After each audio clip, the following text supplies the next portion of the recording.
My name is Zipporah Ali, but everybody calls me Zippy. I'm a palliative care doctor, and I'm working with Kenya Hospices and Palliative Care Association as the executive director. We need to understand what palliative care is. Palliative care is a service that's given to patients with life-limiting, sometimes we say life-threatening or terminal illnesses. Really, it's about a patient who has a disease that is probably not curable, like cancer, like HIV, like people who've got advanced diabetes. So it really focuses on improving the quality of life of these people and their families.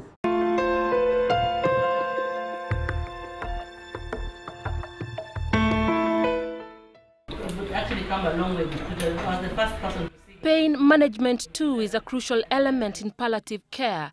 45-year-old Freddy Kutwa knows what it means to be in pain and wait in vain.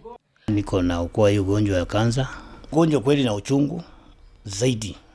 Uchungu ndio kitu ambayo ina tatizo kabisa na hiyo ugonjwa. Sababu uchungu ikikuingia inaingia paka kwa kucha. Inaingia paka kwa nywele, unaisikilia paka kwa nywele. Lakini wakati daktari aliingia, aliona uchungu wangu vile ilikuwa juu zaidi na alinianzishia na dawa za juu zaidi tena za uchungu.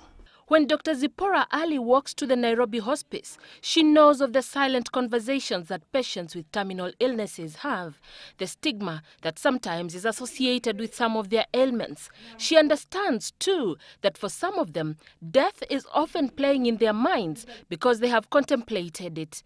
Nilikuwa mgonjwa ambaye alikuwa na mawazo mabaya. Basi nikauliza hata watoto mniletee ile dawa inaitwa Dazo. Nilipochukua niweke kwa chakula nikafikiria najiua kwa nini. The support groups, she says, are important in this regard, in that people share their experiences. It is a relief for many of them to know that they are not alone. Loneliness is what she felt when her only brother died of cancer in the 1980s. Seeing the pain he went through at that time, in fact, we didn't have morphine and all those things, and just seeing the pain he went through, it was really very traumatic for me. And there were a lot of questions in my mind. That marked the beginning of her quest to seek answers. She found them in the knowledge that her only brother would have died a dignified death if only he had access to pain-relieving drugs. And so when she visits any of the hospices in the country, she is continuing with an important journey to a question posed by her brother's death. Tukifuatana na wandugu zetu ambao walianzisha hii kitu ya hospice wenye wamekaa. This is just one of the hospices that she frequents around the country in a quest to see to it that this care that is an important component, especially for those people living with terminal illnesses, is not only available, but that it is also demystified. True, in the Western countries, a hospice is a place where you refer a patient to if you think they have got less than 6 months to live. But I always ask people, who are you? Are you God? How do you predict 6 months? So the stigma around hospice, really, we need to get rid of it. And even if a hospice is taking care of a dying patient, is that wrong? Isn't the patient, a dying patient, also important? Don't they need the services? So they help patients live, live well and die well as well. In fact, we talk about a good death, and a good death is your symptoms are managed, somebody has talked to you, have somebody to talk to, your spiritual needs have been met, you are clean. Her ambition is to see palliative care available in every county in the country. We are doing a lot of things in the country to educate people. We are even working with Kenyatta National Hospital to look at what we call a pain-free hospital. We are working with Dr. Mnyoro, who is the head of the palliative care unit, and her team to make Kenyatta a pain-free hospital. And this involves things like even having somebody going around with a badge that says, "Are you in pain?" in English or Kiswahili, talk to me. So that they can come and say, "I'm in pain," then you refer them to the appropriate place to have their pain treated.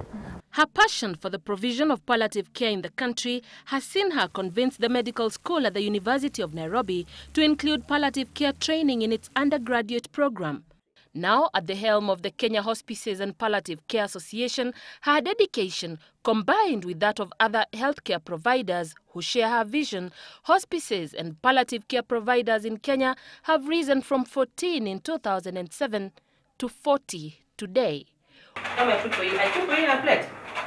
When she's not immersed in the busy schedule of her career, the Executive Director of Kenya Hospices and Palliative Care Association is an active grandmother. I'm so happy that my grandchild came into my life because she reminded me there's another part of life that you need to be involved in. So now I really try to make to give a balance to my work and my family. I know that Sunday, especially Sunday, is a day for family. And so, as the World Hospice and Palliative Care Day is marked today, without the fanfare that comes with other international days, Dr. Zipporah Ali reminds us of the importance of paying attention to people with terminal illnesses to ensure that they go through the different phases of their illnesses with dignity. Anne Mawathe, Citizen Weekend.